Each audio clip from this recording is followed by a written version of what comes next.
அகர முதல எழுத்தெல்லாம் ஆதிபகவன் முதற்றே உலகே. உலகம் யாவையும் தம்புளாக்கலும் நிலைபெறுத்தலும் நிக்கலும் நிங்கலா அலகிலா விளையாட்டு உடையாரவர் தலைவார் அன்னவர்க்கே சரண் நங்களே. நன்மையும் செல்வமும் நாளும் நல்குமே, திண்மையும் பாவமும் சேர்ந்து தேயுமே, ஜென்மமும் மரணமும் இன்றி தீருமே, இம்மையே ராமா என்ற இரண்டெழுத்தினால். பேரன்பு சான்ற பெரியோர்களே, தாய்மார்களே, ஆன்மீக அன்பர்களே, இதிகாச நேயர்களே, இலக்கிய பிரியர்களே, உங்கள் அத்தனை பேருக்கும் முருகை ராமச்சந்திரனின் முதன்மையான வணக்கம். இன்றைய தினத்திலே இராமாயணத்திலிருந்து ஒரு பகுதியை பார்க்கப் போகிறோம். நேற்றைய தினத்திலே இராமாயணத்தை எந்த இடத்திலே விட்டோமோ அந்த இடத்திலே இருந்து பார்க்க போகிறோம். நேற்றைய தினத்திலே நாம் எந்த இடத்திலே இராமாயணத்தை விட்டோம் என்று சொன்னால், ராமன் சீதை லக்குவன் 3 பேரும் புறப்பட்டார்கள். பல முனிவர்களையும் யோகிகளையும் ஞானிகளையும் பார்த்தார்கள். அடுத்து அகத்தியரையும் பார்த்தார்கள். அடுத்து அகத்தியரிடத்திலிருந்து பல விதமான ஆசீர்வாதங்களை எல்லாம் பெற்றார்கள். அதற்கடுத்து அங்கே கோதாவரி கரையை அடைந்தார்கள். அந்த கோதாவரி கரையிலே பஞ்சவடி என்று சொல்லக்கூடிய இடத்திலே ஒரு பர்ணகசாலை அமைத்து அங்கே ராமனும் சீதையும் லக்குவனும் தங்கியிருந்தார்கள் என்கின்ற அளவிலோடு அந்த இடத்தை பார்த்தோம். அனையதோர் தன்மையான அறிவு நீராற்றின் பாங்கர் பனிதரு தெய்வ பஞ்ச வடியனும் பருவச்சோலை தனியிடம் மதனை நன்னி தம்பியால் சமைக்கப்பட்ட இனிய பூஞ்சாலையை இருந்தன் ராமன் அப்பால். இப்படிப்பட்ட எழுத்திலே இருந்து கொண்டிருந்தான். அப்படி இருந்து கொண்டே இருக்கிற போதே மூவரும் தங்கியிருந்தார்கள். எங்கே? பஞ்சவடிகளே. எப்படி தங்கியிருந்தார்கள்? பன்னகசாலையிலே தங்கியிருந்தார்கள். அப்படி பன்னகசாலையிலே தங்கியிருந்த போது அங்கே ஒரு பெண்மணி வந்தாள். அதாவது யார் என்று சொன்னால், ராவணனின் தங்கை, இலங்கையை ஆண்ட ராவணனின் தங்கை. அவள் பெயர் சூர்பனகை. ஆக அந்த இடத்திலே வருகை தந்தாள். அப்படியே வருகை தந்துகிற போது அவள் ராவணனின் தங்கை சூர்பனகை அங்கே வந்தாள். பஞ்சவடியிலே வந்தாள், காட்டிலே வந்தாள், பஞ்சவடியிலே வந்தாள், ராமன் இருக்கக்கூடிய இடத்திற்கு வந்தாள், அந்த பர்ணகசாலை இருக்கக்கூடிய இடத்திலே வந்தாள். அவள் எப்படிப்பட்டவள் என்று சொன்னால், ஏற்கனவே கணவனை இழந்த விரக்தியில் காட்டிலே தன்னந்தனியலாக சுற்றி கொண்டிருந்தாள். அதாவது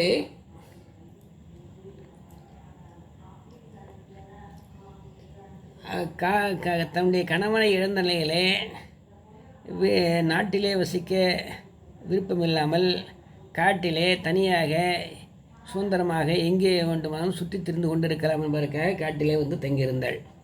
அப்படி இருக்கிற போதுதான் கோதாவரி கரையிலே இருக்கக்கூடிய பஞ்சவடி என்று சொல்லக்கூடிய இடத்திலே அந்த பர்ணகசாலை அமைத்திருந்த ராமன் சீதை லக்குவன் இருந்த அந்த பர்ணகசாலை குடிலுக்கு வந்தாள். அப்படி வருகிற போது பல இடங்களிலே சுற்றி திரிந்து கொண்டிருந்த போது எதேச்சையாக பஞ்சவடி பக்கம் வந்தாள். அப்படி பஞ்சவடிக்கு வந்தபோது தான் பர்ணகசாலையில் ராமனை பார்த்தாள். ராமன் எப்படிப்பட்டவன்? மிகப்பெரிய ஆணழகன், மிகப்பெரிய பேரழகன். சூர்பனகையின் ஆத்தாள் கேகசி, அவள் அரக்கர் குலம். சூர்பனகையின் அப்பன் விச்சிரவசு, அவன் அந்தனர் குலம். சூர்பனகையின் கணவனை கொன்றவன் ராவணன். ராவணன் என்ன செய்தான்? ஒரு முறை திக்விஜயம் வந்தான். திக்விஜயம் என்று வந்தால் எல்லோரும் நான் உனக்கு அடிமை என்று சொல்லி அங்கே கையை தூக்கி அங்கே சரணாகதி அடைய வேண்டும். அப்படி அடைந்தால் அவங்களை ஒன்றும் செய்ய மாட்டான்.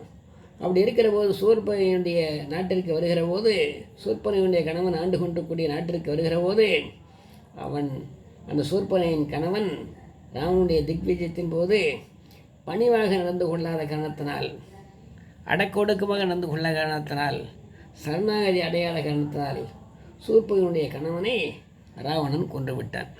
தங்கையினுடைய கணவனை கொன்று விட்டான். அந்த நேரத்திலே ராவணனை எதிர்க்க முடியாமல் தவித்தாள் சூர்பனகை. தன் கணவனையும் கொண்டுட்டான். அந்த நேரத்தில் எப்படி ராவணனை எதிர்ப்பது? அவனும் மிகப்பெரிய பேரரசனாக இருக்கிறான். தவ வலிமை மிக்கவனாக இருக்கிறான், எத்தனையோ ஆட்சி அதிகாரங்களை பெற்றவனாக இருக்கிறான். ஆகவே அவனை நாம் எதிர்க்க முடியாது என்பதற்காக அந்த நேரத்திலே அமைதியாக இருந்து விட்டாள். அப்படி இருந்து கொண்டிருந்த போது உள்ளே பகையை வைத்து கொண்டாள், மேலே உறவை வைத்து கொண்டாள். ராவணனை எப்படியாவது அழிக்க வேண்டும் என்று திட்டமிட்டாள். உள்ளே பகை வேடா தாண்டவக்கோனே, மேலே உறவு வேடா தாண்டவக்கோனே என்று சொல்வார்கள். அதே போல் உள்ளே பகை வைத்து மேலே உறவை வைத்து அந்த ராவணத்திலே பழகி கொண்டிருந்தாள். உடன் பிறந்தே கொல்லும் வியாதி என்று சொல்வார்கள். அப்படிப்பட்ட உடன் பிறந்தே கொல்லும் வியாதியானால் சூர்பனகை. நீலமாமணி நிறுவர் வேந்தனை மூலநாசம் பெற முடிக்கும் எம்பினாள். மேலையினால் உயிரோடும் பிறந்து தான் விலை காலம் ஒன்று உடன்வரை கடிய நோயினாள். நீலமாமணி நிறுவர் வேந்தனை நிறமாக விளங்கக்கூடிய அந்த அரக்குல தலைவனாக விளங்கக்கூடிய அந்த ராவணனை மூலநாசம் பெற முடிக்கும் என்பனாள். அடியோடு வேறுத்து ஒழுகுன்ற எண்ணத்துடையவள். மேலையினால் உயிரோடும் பிறந்து தான் விலை காலம் ஒன்று உடன்வரை கடிய நோயினாள். உடம்பனுக்குள்ளேயே ஒரு நோய் இருந்து தக்க நேரத்திலே அந்த நோயானது அந்த உடலிலிருந்து உயிரை நீக்குவதைப் போல எப்படியாவது அந்த ராவணனை ஒழித்து விட வேண்டும் என்கின்ற சிந்தனையிலே இருந்தாள். செம்பராகம் படர் சரிந்த கூந்தராள், வெம்பராகம் தனி விளைந்த வெய்யினாள். ஆக ஒரு செம்பட்டை நிறமுடைய மைக்கூந்தலை உடையவள். அப்படி இருக்கிற போது வைகளும் தமிழலும் வளர்த்து வைகுவாள். எப்போதும் தனியாளாக அவள் வசித்து கொண்டிருந்தாள். எய்யினாள் ராகவன் இருந்த சூழல்வாய் ஐயனை கண்டனல் தன் கலைக்கு இறுதி காட்டுவாள். ஆகவே ராகவனாக விளங்கக்கூடிய ராமன் என்று சொன்னாலும் ராகவன் என்று சொன்னாலும் ரகுலத்திலே வந்ததுனால ராகவன் பேர். ஆகவே அந்த ராகவன் இருந்த சூழல்வாய், அந்த ராமன் சீதையும் லக்குவனும் இருந்த அந்த சூழலிலே பன்னசாலையிலே ஐயனை கண்டனல் தன் கிளைக்கு இறுதி காட்டுவாள். ஐயனை கண்டனல், ராமனை கண்டாள், தன் கிளைக்கு இறுதி காட்டுவாள். தன் கிளை என்று சொன்னால் சுற்றம், தன்னுடைய சுற்றமாக விளங்கக்கூடிய அந்த ராவணனுக்கு இறுதி கட்ட வேண்டும் என்ற எண்ணத்தினால் வந்தாள். மன்மதனாய் என எண்ணினாள். இவனை காண கண் கோடி வேண்டும் என்று மனதிற்குள் நினைத்தாள். ராவனை பார்த்த உடனே இவன் என்னையா மன்மதனாக இருப்பானா அப்படின்னு நினைச்சா. இவனை காண்பதற்கே கண் கோடி வேண்டுமே என்று அவள் நினைத்தாள். தன்னிடம் வந்து இறப்போர்க்கு தானம் தராமல் தன் பொருளை காத்து நிற்கும் கருமியின் புகழ் தேவையதைப் போல ராவனை கண்டவுடனே சூர்பனுடைய கற்பு தேய தொடங்கியது என்றார். அதாவது தண்டத்திலே யாராவது ஒருவர் தானம் கேட்க வந்தால் அவளுக்கு இல்லை என்று சொல்லாமல் ஏதாவது அதிகமாக இல்லை என்று சொன்னாலும் கொஞ்சமாவது கொடுத்து அனுப்ப வேண்டும். அப்படி கொஞ்சம் கூட கொடுத்து அனுப்பாமல் இல்லவே இல்லை கொடுக்க முடியாது என்று சொல்லி திருப்பி அனுப்புகிறானே தானம் பெற வந்தவர்களை, அப்படிப்பட்ட கருமையினுடைய போழி எப்போதும் தேய்பறியாகவே தேய்ந்து கொண்டு போகும். அதை போல அந்த ராமனை கண்டவுடனே சூர்பனையுடைய கற்பு தேய தொடங்கியதான். சூர்பனகை காமவயப்பட்டாள். ஆலே ராமன் எப்படிப்பட்டவன்? ராமன் பற்றி யார் கம்பர் சொல்லுகிற போது சொல்லுவார், தோள் கண்டார் தோளே கண்டார் தோடுகடல் கமலம் மன்ன, தாள் கண்டார் தாளே கண்டார் தடக்கை கண்டாரும் மகுதே, வாழ்கொண்ட கண்ணார் யாரே வடிவனை முடியை கண்டார். ராமனுடைய ஊர்வலம் வருகிற போது விதிலையே பார்த்தவங்கலாம் தோளை பார்த்தவங்க தோளையை பார்த்தாங்க, தாளை பார்த்தவங்க தாளையை பார்த்தவங்க, கண்ணை பார்த்தவங்க கண்ணையை பார்த்தாங்க, கையை பார்த்தவங்க கையை பார்த்தாங்களாம். ஏன்னா அந்த அழகிலே இருந்து மீண்டு வேறு ஒரு அழகை பார்ப்பதற்கு அங்கே இடம் வரவே இல்லை. அந்த அழகிலேயே மயந்து போயிட்டாங்க. அப்படிப்பட்ட ஆற்றல் படைத்தவன், அப்படிப்பட்ட அழகு படைத்தவன். ஆகவே என்ன செய்த அந்த ராமனை பார்த்த உடனே காதல் ஏற்பட்டாள். 32 வகையான சாமுத்திரிய லட்சணமும் கொண்ட இவன் காட்டிலே மரவுரி தரித்து திரிகிறான். இவனுடைய கால் தூசுக்கும் ஆகாத அழகுடைய இந்திரன் தேவலோகத்தை அழுகிறானே, இது என்ன விந்தை என்று மனதில் எண்ணினானாம் சூர்பனகை. அப்படிப்பட்ட பெரிய உடையவன். ஆகவே வைத்தகன் வாங்காமல் ராமனை பார்த்தாள். அப்படியே ஏற்கனவே சொன்னார் இல்லையா, தோள் கண்டா தோளே கண்டான்ற மாதிரி எந்த வைத்தகன் வாங்காமல் எந்த உருவத்தை பார்த்தாலும் அந்த உருவத்தை அப்படியே பார்த்து அந்த உறுப்பை பார்த்துக்கிட்டே இருந்தாலும். வைத்தகன் வாங்காமல் ராமனை பார்த்தாள். இந்த இதில் சொல்லுவாங்க, அதாவது கிராமத்தில் ஒரு பழமொழி சொல்லுவாங்க, பட்டி காட்டினான் மிட்டாய் கடையை முறைச்சி பார்த்தது போல் மாறின்னுவாங்க. அதே போல் பட்டி காட்டினான் மிட்டாய் கடையை முறைத்து பார்த்தது போல் இந்த ராமனை அப்படியே முறைத்து பார்த்து கொண்டே இருக்கிறாள். வைத்தகன் வாங்காமல் பார்த்து கொண்டே இருக்கிறாள். அப்படி இருக்கிற போது இவள் என்ன நினைத்தாள், இவளோ எப்படி இருக்கிறாள் என்று சொன்னால் மிகப்பெரிய குண்டான உருவத்தை உடையவளாக இருக்கிறாள். மிகப்பெரிய கருப்பு நிறத்தவளாக இருக்கிறாள். ஆகவே இப்படிப்பட்ட உருவத்திலே இருக்கக்கூடிய நம்மை இந்த பேரழகன் விரும்புவானா? விரும்ப மாட்டான். ஆகவே இவனை எப்படியாவது நாம் அடைய வேண்டும் என்று சொன்னால் அழகிய உருவத்தை பெற வேண்டும் என்று அவள் நினைத்தாள். அதாவது அவள் நினைத்த நேரத்திலே நினைத்த உருவத்தை எடுக்கக்கூடிய ஆற்றல் படைத்தவள்.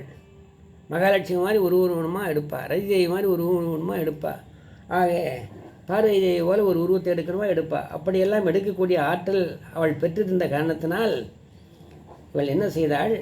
ராமனுடைய எதிரிலே ஒரு பேரழியாக போக வேண்டும் என்று நினைத்தாள். மயிலின் சாயலும் குயிலின் குரலும் கொண்ட ஒரு உருவத்தோடு அந்த ராமன் எதிரிலே செல்ல முடிவு செய்தாள். இந்த உருவத்திலே போனால் ஏற்க மாட்டான் என நினைத்து அழகிய உருவம் பெற்று அவனிடம் செல்ல நினைத்தாள். அவள் எப்படி இருப்பாள் என்று சொன்னாக்கா, கண்ணாசன் சில நேரத்தில் பாட்டு எழுதுவார், கார்பரேஷன் லாரி ஒன்று கட்டி இருக்குது சேரி, ஆசை கொஞ்சம் மீறி இவ 6 மாதம் கேரி என்று சொல்லுவார். அப்படியெல்லாம் சில நேரத்தில் நகைச்சுவையாக சில பாடல்கள் எழுதுவார். அதை போல இருக்கக்கூடிய கார்பரேஷன் லாரியைப் போல ஒரு உருவத்தை கொண்டிருந்தால் இந்த ராமன் நம்ம ஏற்பானா? ஏற்க மாட்டானே. ஆகவே நாம் என்ன செய்ய வேண்டும்? அன்னநடை மின்னலடை பின்னலுடை என்பதைப் போல அருமையான ஒரு நடையை எடுக்க வேண்டும், உருவத்தை எடுக்க வேண்டும். நினைத்த நேரத்திலே உருவத்தை எடுக்கும் ஆற்றல் பெற்றவளாக இருக்கிற காரணத்தால் திருமகளை தியானித்தாள், மந்திரத்தை உச்சரித்தாள், அழகிய வடிவம் பெற்றாள். ராமன் எதிரிலே வந்தாள். எப்படி வருகிறாள்? சும்மா மகாலட்சுமி போல வர்றாள். மன்மதனுடைய மனைவி ரதிதேவி போல வர்றாள். மிகப்பெரிய கவர்ச்சி உருவம் பெற்று வருகிறாள். எப்படி வருகிறாள்னு கம்பர் சொல்கிறாரு, பஞ்சை ஒளிர் விஞ்சை ஒளிர் பல்லவமானங்க செஞ்சவியே கஞ்சனிமர் சீரடி அள்ளாகி அஞ்சுலல்ல மஞ்சையன அன்னமனம் இன்னும் வஞ்சியன நெஞ்சமன வஞ்சமகள் வந்தாள். அவள் எப்படி வருகிறாள் என்று சொன்னால், வல்லினமை எழுத்துக்களே இல்லாத பாடல். கச்சட தப்பற என்பது வல்லினம், கஞ்சன நமன என்பது வெல்லினம், எரள வழல என்பது இடையினம். ஆகவே வல்லினமை எழுத்துக்களே இக்கு இச்சு இட்டு இத்து இப்பு இர் இந்த எழுத்துக்கள் இல்லாமல் வரக்கூடிய ஒரு பாடல். 1216 பாடல்களில் இந்த ஒரே ஒரு பாடல் தான். பஞ்சை ஒளிர் விஞ்சை ஒளிர் பல்லவமானங்க செஞ்சவியே கஞ்சனிவர் சீரடிகளாகி அஞ்சலல்ல மஞ்சையன அன்னமனம் இன்னும் வஞ்சியன நஞ்சமன வஞ்சமகள் வந்தாள். அப்படி வருகிறாளாம். அப்படி வருகிற போது மின்னல் கொடி வானிலிருந்து இறங்கி வருவது போல வந்தாள். ஒரு மானின் வழி பெற்று மயில் வந்தது போல வந்தாள். அப்படியெல்லாம் அருமையாக அவனுடைய ராமனுடைய எதிரிலே வந்து நிற்கிறாள். அப்படி ராமனுடைய எதிரில் வந்து நின்னாக்கா யாராக இருந்தாலும் ஒரு அழகிய உருவம் தன் எதிரிலே வந்து நின்றால் யார் அது என்னன்னு பார்ப்பாங்க இல்லையா? ஆகவே இவள் என்ன செய்தாள்? சூர்பனகையை கண்டு ராமன் அப்படியே போட்டான். நூகுரமும் மேகலையும் நூலுமர ஓதி பூங்குரலும் வண்ணும் வண்டும் இவை பூசலிடும் ஓசை தாமுறைசை என்றதொரு தையல் வரும் பெண்ணா கோமகனும் மத்திசை குறித்து எதிர்வழித்தான். ஆகவே யாரோ ஒரு அழகான பெண்ணாக இருக்காளே, சிறப்பான பெண்ணாக இருக்காளே, அதாவது சாமுத்திரிய லட்சணமெல்லாம் ஒருங்கே பெற்ற ஒரு பெண்ணாக இருக்கிறாளே என்று சொல்லி அந்த பெண்ணை பார்க்கலான்னு பார்க்குறான். அவள் எப்படி வர்றா? எட்டிச்சான் தங்கமவள் லங்கம் முத்து எப்படியோ அப்படித்தான் பருவ பற்கள் வட்டமிட்ட வெண்ணிலவை பாதியாக மெடித்தது போல் முற்றாத நெற்றி வண்டு ஒட்டியசன் தாமரைப்பூ வதனம் வண்ண உதடுகளோ அழகான அல்லிப்பூக்கள் திட்டமிட்ட தேகத்தில் திரண்ட 32 வகை உறுப்புகளும் கரும்பின் கட்டுனார். அப்படிப்பட்ட பேரழகு பெட்டகமாக அங்கே சூர்பனகை ராமன் எதிரிலே காட்சியளிக்கிறாள். அப்படி பார்த்த உடனே என்ன செய்தார்? கண்ணொலிசை கண்ணனிறை கண்ணிலிரு கண்டான். கண்ணாலேயே அருள் செய்யக்கூடிய கண்ணனாக விளங்கக்கூடிய ராமன் அப்படி எதிரில் வந்து மகாலட்சுமி போல நிற்கிறாள் யாரோ ஒருத்தன்னு சொல்லிட்டு அப்படியே அங்கே வந்து நிற்கிறான். எப்படி அவள் வந்து நிற்கிறாள்? கட்டித்தங்கம் வெட்டி எடுத்து காதல் என்னும் சாறு பொழிந்து தட்டி தட்டி சிற்பிகள் செய்த உருவமடா இவள் தளதளையென்று ததுமி நிற்கும் பருவமடான்னாரே கவிஞர் கண்ணதாசன். அதை போல அருமையான அருமையாக ஒரு பெருமையாக கவர்ச்சிகரமாக அங்கே வந்து நிற்கிற. அப்படியே பார்த்தான் ராமன். மண்ணுலகம் மின்னுலகம் நாகர் உலகம் என்று சொல்லக்கூடிய பெண்களுள் கூட இவளுக்கு ஒப்பான அழகு படைத்த பெண் யாரும் இல்லை என்று ராமன் மனதில் நினைத்தானா. அப்படிப்பட்ட பேரழகு பெட்டகமாக அவள் வந்து நின்றவுடனே பார்வலைகள் நாகர்வலைகள் பிரிதுவானில் நேரடியால் எவரிவர் நேர நினைத்தான். ஆக எந்த உலகத்திலேயும் இப்படிப்பட்ட பேரழகு பட்டகமாக வழங்கக்கூடிய ஒரு பெண்ணை நாம் பார்க்கவில்லையே, இப்படிப்பட்ட பேரழகு பட்டகமாக வழங்கக்கூடிய அந்த பெண்மணி இங்கே வந்து நிற்கிறாளே என்று நினைத்து அவனை பார்த்தான். சூர்பனகை ராமனை வணங்கி அவன் அருகிலே நின்றான். உடனே அவன் என்ன பண்ணான், அவனை பார்க்கிறானேன்னு சொல்லிட்டு உடனே சூர்பனகை என்ன செய்தால், அழகிய உருவம் கொண்ட சூர்பனகை நேராக அங்கே எதிரிலே வருகிறாள். ராமன் எதிரிலே வருகிறாள். அவ்வையினம் வாசைதன் அகத்துடைய அண்ணாள் நம்பியின் ஒதுங்கியரை நாணியல் நின்றாள். அப்படியே ஒரு மானை போல் அப்படி ஒதுங்கி நின்று நிற்கிறாளா. ராமன் சூர்பனையை பார்த்து தீதியில்லாத நல் வரவாக உன் வரவு என்றான். உன்னுடைய வரவு வந்திருக்குது, நீ வந்திருக்கிற, ஆனால் தீதி இல்லாத நல்வரவாக இருக்க வேண்டும் என்று அவன் சொல்லிட்டு, அம்மா இங்கே வந்திருக்கிறாய், இந்த காட்டிலே வந்திருக்கிறாய், நாங்கள் தங்கியிருக்கக்கூடிய பர்ணகசாலைக்கு வந்திருக்கிறாய், நீ யார் என்று தெரியவில்லையே, எந்த ஊர், உனக்கு என்ன பெயர், உன்னுடைய உறவுகள் யார் என்று ராமன் கேட்டான். தீதியில் வரவாக தீது நின் வரவு செய்யோய், ஏதுபதி ஏது பெயர் யாவர் உறவு என்றான். எந்த ஊர், என்ன பெயர், யார் உனக்கு உறவினர்கள் என்று சொல்லி அங்கே அந்த பெண்ணை பார்த்து, அந்த அழகிய பெண்ணை பார்த்து கேட்டான். அப்படி பார்த்த உடனே அவள் என்ன செய்தாள், கையிலேகனது கையில் எடுத்த காவலன் ராவணன் கூட பிறந்தவள், கையிலேகனது கையில் எடுத்த காவலன் ராவணன் கூட பிறந்தவள், காமம் முன்மேல் கொண்டதனாலே கண்ணாவனை நான் கூட பிறந்தவள், வெள்ளை உழைக்கும் வேலை வரைக்கும் பள்ளி அறைக்குள்ளாட பிறந்தவள், மன்னாவுனது மார்பில் சாய்ந்து மன்மதராகம் பாட பிறந்தவள், ஆடவருக்குள் அழகன் நீயே அறிவின் நெஞ்சை அரிக்க வந்தாயே, மூத்தம் என்பது ஓசைத்தீ அதை ஊட்டினாலவையும் ஆசைத்தீ என்று சொல்லி அவள் என்ன செய்தாள், அவனிடத்தில் அன்பாக ஆசையாக காதலை தூண்டுகின்ற விதத்திலே பாடிக்கொண்டு ஆடிக்கொண்டு ராமனுடைய எதிரிலே கொஞ்சம் நெருங்கி வந்தாள். அப்போது சொல்லுகிற போது அவள் என்ன சொன்னாள், பூவிலோன் போலோன் மைந்தன் போல்வி முப்புறங்கள் சற்ற சேவலோன் துணைவனான செங்கையோன் தங்கைஹி திக்கின் மாவெலாம் தொலைத்து வெள்ளி மலையெடுத்து உலகம் மூன்றும் காவலோன் பெண்ணை காம வள்ளியாம் கன்னி என்றாள். எப்படிப்பட்டவன் தெரிவானான, பூவிலோன் பிரம்மா, பிரம்மாவுடைய புதல்வன் புலத்தியன், புலத்தியனுடைய மைந்தன் விச்சிரவசு. ஆக அப்படிப்பட்ட விச்சிரவசுவுக்கு நான் சொந்தக்காரன், பிரம்மா குலத்திலே வந்தவன், பிரம்மாவுடைய சொந்தக்காரன், ராமனுடைய தங்கையாக விளங்கக்கூடியவன் என்று சொல்லி அங்கே அவள் அறிமுகப்படுத்திக் கொள்கிறாள். பின்னை பின் பிறந்ததகை கன்னியின் கல்யாணமாகாத கன்னிப்பெண் என்று சொல்கிறாள். கையிலேதனது கையில் எடுத்த காவலன் ராவணன் கூட பிறந்தவள், கையிலை வலையே தன்னுடைய கையினாலே எடுத்தானே, மிகப்பெரிய பேரரசனாக விளங்கக்கூடிய ராவணனுடைய கூட பிறந்தவள் என்று சொன்ன உடனே, ராவணனின் தங்கச்சியாக நீ இந்த அழகிய உருவம் என்பது எப்படி வந்தது என்று சொன்னான் என்று கேட்டான் ராமன் சூர்பனிடத்திலே. ராவணன் யார், அரக்கன், அரக்கர் குலத்திலே வந்தவளெல்லாம் கரிய நிறமுடையவர்களாக இருப்பார்கள், அருவருக்கத்தக்க உருவமுடையவர்களாக இருப்பார்கள். அப்படி இருக்கிற போது அரக்கர் குலத்திலே வந்திருக்கிறாய், ராவணனுக்கு நீ தங்கையாக பிறந்திருக்கிறாய், அப்படி இருக்கிற போது எப்படி உனக்கு இவ்வளவு பெரிய அழகிய உருவம் கிடைத்தது என்று சொன்னான். கேட்டான் ராமன். வெவ்வூரு அமைந்தோன் தங்கை என்றது மெம்மையாயின் இவ்வூரு ஏந்த தன்மை எம்புதி எம்பின் என்றான். ஆக அப்படிப்பட்ட சில நேரங்களிலே வெறுக்கத்தக்க உருவம் படைத்தவராக விளங்குவார்கள் அரக்கர்கள். அப்படிப்பட்ட அரக்கனுக்கு தங்கையாக விளங்கக்கூடிய நீ இப்படிப்பட்ட அழகு படைத்த பெண்ணாக எப்படி நீ விளங்கினாய்? தவம் செய்து தேவர்களால் இந்த அழகிய உருவத்தை அடைந்தேன் என்றாள் சூர்பனகை. நான் தவம் செய்தேன், நீண்ட நாள் தவம் செய்தேன், பல தேவர்களை எல்லாம் எண்ணி நான் தவம் செய்தேன். அப்படி தவம் செய்கிற போது உன்னுடைய தவத்தை மெச்சினேன், என்ன வரம் வேண்டும் என்று கேட்டார்கள் தேவர்கள். அப்போது நான் நினைத்த நேரத்திலே நினைத்த அழகான உருவத்தை எடுக்கக்கூடிய பாக்கியம் எனக்கு வேண்டும் என்று கேட்டேன். சரி, அப்படியே கொடுக்கிறேன் என்று சொன்னார்கள். அந்த விதத்திலே தான் ராவணனுடைய தங்கையாக நான் இருந்தாலும், அரக்கர் குலத்தைச் சேர்ந்தவளாக நான் இருந்தாலும், இப்படிப்பட்ட மிகப்பெரிய அழகிய உருவத்தை எடுக்கக்கூடிய வாய்ப்பை நான் பெற்றேன் என்று சொன்னாள். மாயவல் அரக்கரோடு வாழ்வினை மதிக்கலாதேன், ஆய்வுரு மனத்தினாகி அறந்தலை நிற்பதானேன், தீவினை தீய நோற்று தேவரின் பெற்ற சென்றாள். அரக்கரோடு வாழறதுக்கு எனக்கு விருப்பமில்லை, ஆகவே நல்ல ஆய்ந்த ஞானிகளுடைய மனத்தை நான் பெற்றேன். அறம் தலை நிற்பதானேன், எப்பொழுதும் அறத்தின் வழியிலே நிற்பது என்று நான் முடிவெடுத்தேன்.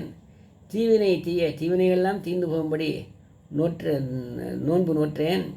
அப்படிப்பட்ட தேவலையினாலே இந்த வரத்தை பெற்றேன்னு சொன்னாள். உடனே ராமன் கேட்டான், தமையனே வருவதற்கு ஒத்த தன்மையன் தையல் என்றாள். நீ தனியாளாக இந்த காட்டில் இருக்கிறியே, அதுக்கு என்ன காரணம்னு கேட்டான். ஈண்டு ஓர் காரியம் உண்மை நின்னை காணியே வந்தேன் என்றான். ஏதோ உன்னை பார்க்கலான்றதுக்காக இங்கே வந்தேன்னா. என்ன காரியத்தை சொல்லுகிறது ஏவி மேல் எழுப்பல் என்றான். என்ன காரியமாக பார்க்க வந்திருக்கிற சொல்லுனாக்க நான் என்னால் முடிஞ்சால் நான் செய்கிறேன் அப்படின்னா. காமன் என்று ஒருவன் செய்யும் வன்மையை காத்து என்றான். காமன் என்று சொல்லக்கூடிய மன்மதன் என்னை தொல்லைப்படுத்தி கொண்டிருக்கிறான்.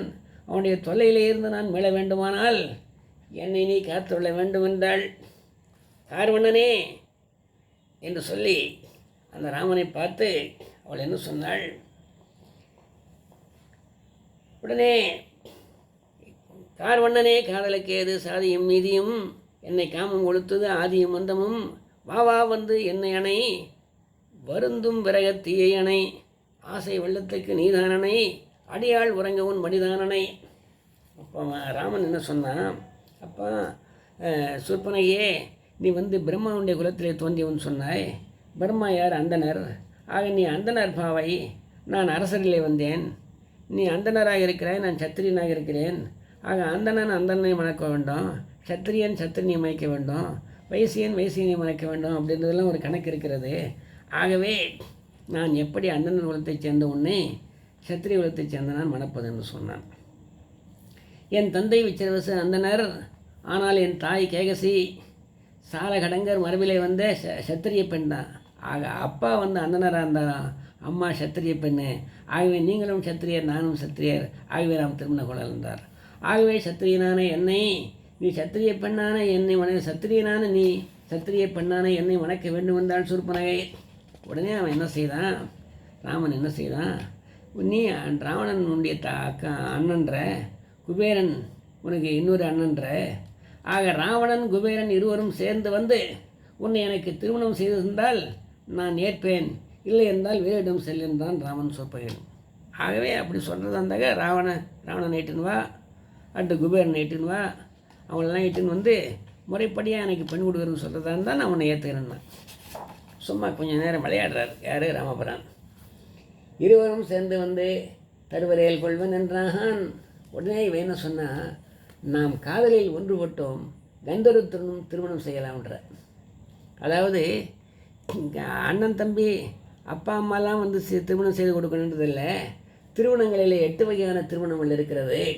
அந்த 8 வகையான திருமணங்களில் ஒன்று தான் கந்தர்வ மணம். கடவுளை சாட்சியாக வைத்து செய்யும் கந்தர்வ மணம் செய்து கொள்ளலாம்ன்றாள். வரிசலையும் வடித்த தோளான் வாழையேறி இளங்கனக்கான். உடனே ராமன் என்ன பண்ணாரான், அப்படியே பல்லெல்லாம் தெரிகிற மாதிரி அப்படியே சிரிக்க ஆரம்பித்தாரான். இந்த உரையாடல்கள் நடந்து கொண்டிருக்கிற போதே பன்னகசாலையிலிருந்து சீதை வெளியே வந்தாள். வந்த சீதையை சூர்பனகை பார்த்தாள். என்னை போல் இடையே வந்தாள், ஏழிப்பேன் இவளை என்றாள். ஓஹோ, நம்ம வந்தபோது நம்ம வந்து இவனை பார்த்துக்குமே, அதை போல் இதுக்கு முன்னே நம்மளை வந்து இவனை வந்து இவன் பார்த்துருக்கிறா போலகுது. ஆகவே இவரோடு இவள் ஜோதி சேர்ந்து வைத்திருக்கிறாள் என்று அவள் மனதிலே நினைத்து கொண்டாள் சூர்பனகை. நாங்கள் இருவரும் பேசிக்கொண்டிருக்கும் போது நடுவே நீ ஏன் வந்தா என்று சீதையை சூர்பனகை அதட்டினாள். நானும் ராமனும் பேசிகிட்டு இருக்கிறோம், அன்பா ஆசையாக பேசிக்கிட்டு இருக்கிறோம். இப்படிப்பட்ட நேரத்திலே பர்ணசாலையின் உள்ளே இருந்து வெளியே வந்து எங்களுக்கு இடையூறு செய்கிற விதத்தில் ஏன் இங்கே வந்தாய் என்று சூர்பனகை அந்த சீதையை அதட்டினாள். உடனே சீதை பயத்தினாலே ராமனின் தோளை தழுவினாள். குஞ்சரம் மனையவீரன் கோவத்தோள் தழுவிக்கொண்டாள். உடனே ராமன் என்ன பண்ணான், விளையாடியது போதும் என்று எண்ணிய ராமன் சூர்பனகையை பார்த்து சொன்னான், உன்னிலை உணருமாகில் இளையவன் முனியும் நங்கை ஏகிரி விரைவின் என்றான். நான் எப்படிப்பட்டவன் தெரியுமா? ஒருவனுக்கு ஒருத்தன் தத்துவத்தோடு வழங்க வேண்டும் என்று எண்ணக்கூடியவன். நான் ஒரு ஏகபத்தினி விரதன், இருமாதரை என் சிந்தையாலும் தொடையன் என்ற கொள்கை உடையவன். ஆகவே நான் உன்னுடைய அழகிலே நான் மயங்க மாட்டேன், உன்னை நான் திருமணம் செய்து கொள்ள மாட்டேன். நீ சும்மா பேசி கொண்டதுனால குபேரனும் ராவணனும் வந்து சேர்ந்து எனக்கு திருமணம் செய்து கொடுத்தால் நான் திருமணம் செய்து கொள்வேன் என்று விளையாட்டாக சொன்னேனே தவிர உண்மையில் ஆசையாக சொல்லவில்லை. நான் எப்படிப்பட்டால் தெரியுமா? நான் எப்படிப்பட்ட பிறரை பார்த்தும் மயங்க மாட்டேன். நான் மயங்கிடாதவன், பாதை மாறிடாதவன், டோன்ட் கம் ஹியர் பியூட்டி, ஐ ஆம் ஏ மேன் ஆஃப் டியூட்டி என்று அங்கே ராமன் சூர்பனையை சொல்லி அனுப்பினான். உன்னிலை உணரமாகில் இளையவன் முனியும் நங்கை ஏகதி விரைவில் நின்றான். நீ இங்கே இருக்கிற நிலைமையை பார்த்தீங்கன்னா என் தம்பி ஒருத்தன் இருக்கிறான், அவன் கொஞ்சம் கோபக்காரன், பார்த்த உடனே உனக்கு ஏதாவது பங்கம் பண்ணிவிடுவான், ஆனால் நீ உடனே இங்கேருந்து கிளம்பிடணும். ராமனும் சீதையும் பர்ணகசாலை சென்று அடைந்தார்கள். சூர்பனகையும் அங்கிருந்து புறப்பட்டு தன் இருப்பிடத்தை அடைந்தாள். சூரியன் மறைந்தான். இரவு நேரம் வந்தது. சூர்பனகை காம வெப்பத்தால் கலங்கி நின்றாள். பனிக்கட்டிகளை வாரி வாரி உடலே அப்புவாளாம். உடனே பனிக்கட்டிகள்லாம் உருகி தண்ணீராகி வெந்நீராக கீழே ஓடுமா. அவ்வளோ காம வெப்பத்திலே அந்த சூர்பனகை இருந்தாள் என்று சொல்லுகிறார். நீலமாமணிகளால் ஆன தூண்களிலே எதிரை கண்டால் அவற்றை ராமன் வடிவாக கருதி கைகளை குவித்து வணங்குவாள். இரவு கழிந்தது. பொழுது விடிந்தது. சூரியன் தோன்றினான். அரக்கர்கள் என்னும் கரியருளை அழிக்க ராமன் தோன்றியதைப் போல உலகில் உள்ள கரியருளை போக்க நானும் புறப்படுகிறேன் என்பது போல சூரியன் தோன்றினான். 3 லோகமும் மூடும் மறக்கராம் ஏந்த காலிருள் நீக்க ராகவன் தோன்றினான் என வெய்யவன் தோன்றினான். மறுநாள் பொழுது விடிந்தது. சீதை பக்கத்தில் இருக்கும் வரை ராமன் நம்மை ஏறிட்டும் பார்க்க மாட்டான் என எண்ணிய சூர்பனகை சீதையை எப்படியாவது கடைத்து மறுத்து வைக்க வேண்டும் என்று எண்ணினாள். பர்ணகசாலையை நோக்கி வந்தாள். கோதாவரி ஆற்றிலே ராமன் குளிப்பதைக் கண்டாள். சீதையை கடுத்த நல்ல சமயமதி என்று எண்ணினாள். பர்ணகசாலைக்குள்ளே நுழைய முயன்றாள். உடனே காவலுக்கு இருந்த லக்குவன் பார்த்து விட்டான். சூர்பனகையின் மூக்கை அறிந்து விட்டான். தன்னை ஆகாய மார்க்கமாக தூக்கிச் செல்ல முயற்சித்த போது லக்குவன் சூர்பனகையின் மூக்கை காதை அறிந்து விட்டான். மூக்கும் காதும் வெம்முரண் முளைக்கண்களும் முறையால் போக்கியே சினத்துடன் பொறிகுழல் விட்டான். சூர்பனகை அழுத குரல் விண்ணுலக தேவர்கள் காதிலும் கேட்டது. மூக்கு அறுபட்ட மோடி சூர்பனகை அழுது ஓலமிட்டாள். தன் குலத்தார்கள் பெறையெல்லாம் குறிந்து அழைத்தாள். வாழ்கொண்ட கையானே வந்திங்கு வாராயோ, திசையானை வந்தவனே என் திசை நோக்கி வாராயோ. சூர்பனகையின் சொந்த சகோதரர் ராவணன், கும்பகர்ணன், வேடனன். சூர்பனகையின் சித்தன்னை புத்திரர்கள் கரன், திரிசரன், தோடனன். சூர்பனகையின் தாய் கேகசி, கேகசியின் தங்கை கும்பநேசி. ஆக திரிசரன் என்பவன் 3 தலைகளை உடையவன். இப்படிப்பட்ட சகோதரர்களை எல்லாம் கொண்டவள் அந்த சூர்பனகை. உடனே அவள் எடுத்து என்ன செய்தாள்? இந்த லக்குவன் காதையும் மூக்கையும் அறிந்த காரணத்தினால் மலையெடுத்த தனிமலையை இவை காண வாராயோ, வலியானே யான்பட்ட வலி காண வாராயோ, பலவானே யான்பட்ட படி வந்து வாராயோ, கருணையோ யான்பட்ட கையுறவு காணாயோ, இந்திரனும் மலரைனும் இமை வரும் பணி கேட்ப, சுந்தரி போல் நாண்டு செப்ப உலகேழும் தொழுதேத்த, சந்தன் போல் தனிக்குடைக்கு நீ இருக்கும் சபையினடுவே வந்தடியே நானாவது முகங்காட்ட வல்லேனோ. ராவணனே, உன்னுடைய அரசவையில் நான் எப்படி வந்து முகத்தை காட்டுறது? இப்படி மூக்கையும் காதையும் அறிஞ்சிட்டானே என்று சொல்லி அவள் இங்கிருந்து கத்துகிறாள். உரநறிந்து விழை எண்ணெய் உதைத்துருட்டி மூக்கறிந்த நரையிலிருந்து தோல் பார்க்க நான் கடந்து வரும்போதோ கரணிருந்த வனம் ஒன்றோய் விபடவும் கடவேனோ அறநிருந்த மலை எடுத்த அண்ணாவோ அண்ணாவோ. ஒரு அப்படியே சிவபெருமான இருக்கக்கூடிய அந்த கையை மேலேயே கையாலை தூக்கி ஆற்றில் பட்டவனே, உன் தங்கையுடைய மூக்கை ஒருவன் அறிந்து விட்டான்னு சொன்னால் இன்னும் நீ எங்கே என்ன செய்து கொண்டிருக்கிறாய்? நசையாலே மூக்கிழந்து நான் பட்ட பசையாலேன்னு எந்த புகழ் மாசுண்டது ஆகாதோ. திசையானை விசைகளங்க சரி செய்து மறுப்புசித்த இசையாலே நிறைந்து வைத்து ராவணவோஹோ. காணவதில் கடையிருவர் காதோடு மூக்குடன் அறிய மானவதால் பாவியேன் இவன் வடியை கடவேனோ. காதவரை கருத்து சதமகனை தலையிட்டு மாணவரை கழிகண்ட மருகாவோஹோ. ராவணனுடைய மகனாக வழங்கக்கூடிய இந்திரத்தை நினைத்தான் அங்கே கூவிக்கொண்டிருக்கிறாள். ஒரு காலத்து உலகேழும் உடுத்த தனு ஒன்றால் திருகால சினந்திருகி திசையனைத்தும் செலனூரி இருகாலில் புறந்தன்னை இருந்தலையில் இடுவித்த மருகாவோ மனிடவர் வலிகான வாராயோ. இந்தனையே சரிபடித்தவனாச்சே, ஒரு நரன் மனிதன் இங்கே என் மூக்கையும் காதையும் அறிந்து விட்டானே, இதையெல்லாம் பார்த்து கொண்டு இங்கே இருக்கிறாயோ. கல்லேறும் படைத்தடைக்க அருள்கரர் உடனர் முதலா அல்லேறும் சுடர்மணிப்பூன் நரக்கர் குலத்தை அவதரித்தீர் குல்லேறும் படைக்கும்ப கருணனைப் போல் கோலையத்துள் எல்லோரும் உறங்குகிறோ யானத்தில் கேளீரோ. ஐயா கடனே, துடனே, திரிசரனே மற்றும் அரக்கருலத்தில் இருக்க அவதரித்தையினுடைய சகோதரர்களே, இந்த கும்பகர்ணனைப் போல எல்லோரும் நீங்களும் தூங்கிக் கொண்டிருக்கிறீர்களா? நான் இங்கே கத்துவது முள்ளிய செவிகளிலே கேட்கவில்லையா என்றெல்லாம் அங்கே அலட்டு புலம்புகிறாள் சூர்பனகை. சூர்பனகை அழுது புலம்பும்போது கோதாவரியில் சந்தியாவதனம் முடித்துவிட்டு ராமன் பர்ணகசாலைக்கு திரும்பினான். பர்ணகசாலைக்கு வந்த ராமனை பார்த்த சூர்பனகை ராமனிடம் முறையிட்டாள். லக்குவன் தனது காது மூக்கு அறிந்த கதையை சொல்லி அழுதாள். ராமன் லக்குவன் உணர்ந்த கதைகளை கேட்டறிந்தான். ராமன் சூர்பனையை பார்த்து ஓடிப்போ என்றான். நீங்கள் என்னை மூக்கறிந்து விட்டீர்கள். இழந்த மூக்கை உடனடியாக பெறுகின்ற மந்திர வலிமை பெற்றவள் நான். உடனே பழைய காம வல்லியாக உருவெடுப்பேன் என்றாள். ராமனை பார்த்து சூர்பனகை என்னை 2ஆம் தரமாகவாது ஏற்க வேண்டுமென்றாள். ஆசை நாயகியாக இருப்பேன் என்றாள். காம்பரியும் தோழராய் கைவிடீர் என்னினும் யான்மிகையோ என்றாள். எனக்கு ஏற்கனவே ஒரு மனைவி இருக்கிற போது 2ஆம் தாரம் தேவையில்லை என்றான் ராமன். அப்பொழுது மனைவியின்றி தவித்திருக்கும் லக்குவனுக்காவது என்னை மனைவியாக்கி என்று சூர்பனகை ராமனை கெஞ்சினாள். இளங்கோவோடு என்னை இருத்தி என்றிட்டாள். ஓடிப்போ, இல்லையேல் உன்னை கொல்வேன் என்றான் லக்குவன். உடைவாளை தேடினான். லக்குவன் உயிருக்கு அஞ்சினாள் சூர்பனகை. என்னையா கொல்வீர்கள்? உங்களை கொல்லும் கூற்றுவனோடு வருகிறேன் என்று கோபத்தோடு அங்கே இருந்து வெளியேறினாள் சூர்பனகை. ஏற்ற நடும் கொடிமூக்கும் விருகாதும் முலையிரண்டும் எழுந்தும் வாழ ஆற்றவனே வஞ்சனையால் ஓய்வுள்ள பரிசறிவான் அமைந்ததென்றோ காற்றினும் கனலினும் கடியானை கொடியானை கரனை உங்கள் கூற்றுவனை இப்போதே கொணர்கின்றேன் என்று சிலம் கொண்டு போனாள். இப்போதே உங்களை அழிக்கக்கூடிய எவனை அழித்து வருகிறேன்னு சொல்லி அங்கே சபதம் விட்டுவிட்டு அந்த ராமன் லக்குவன் செய்து இருக்கக்கூடிய அந்த பர்ணசாலையை விட்டு அந்த சூர்பனகை அகன்றாள் என்கின்ற அளவிலோடு இன்றைய தினத்திலே கதையை முடித்துவிட்டு விட்ட இடத்திலே இருந்து நாளை தொடர்கிறேன் என்று சொல்லி உங்களிடமிருந்து விடைபெற்றுக் கொள்வது உங்கள் முனுகை ராமச்சந்திரன். உங்கள் முனுகை ராமச்சந்திரன் உங்களுக்கு வைக்கக்கூடிய வேண்டுகோள் ஒன்றே ஒன்றுதான். ராமச்சந்திரன் முனுகை என்கிற பெயரிலே ஒரு யூடியூப் சேனலை பதிவு செய்திருக்கிறேன். அந்த யூடியூப் சேனலை சப்ஸ்கிரைப் செய்து அடியனை ஆசீர்வதிக்கும்படி கேட்டுக்கொள்கிறேன். வாழ்க வளமுடன் நலமுடன். நன்றி, வணக்கம்.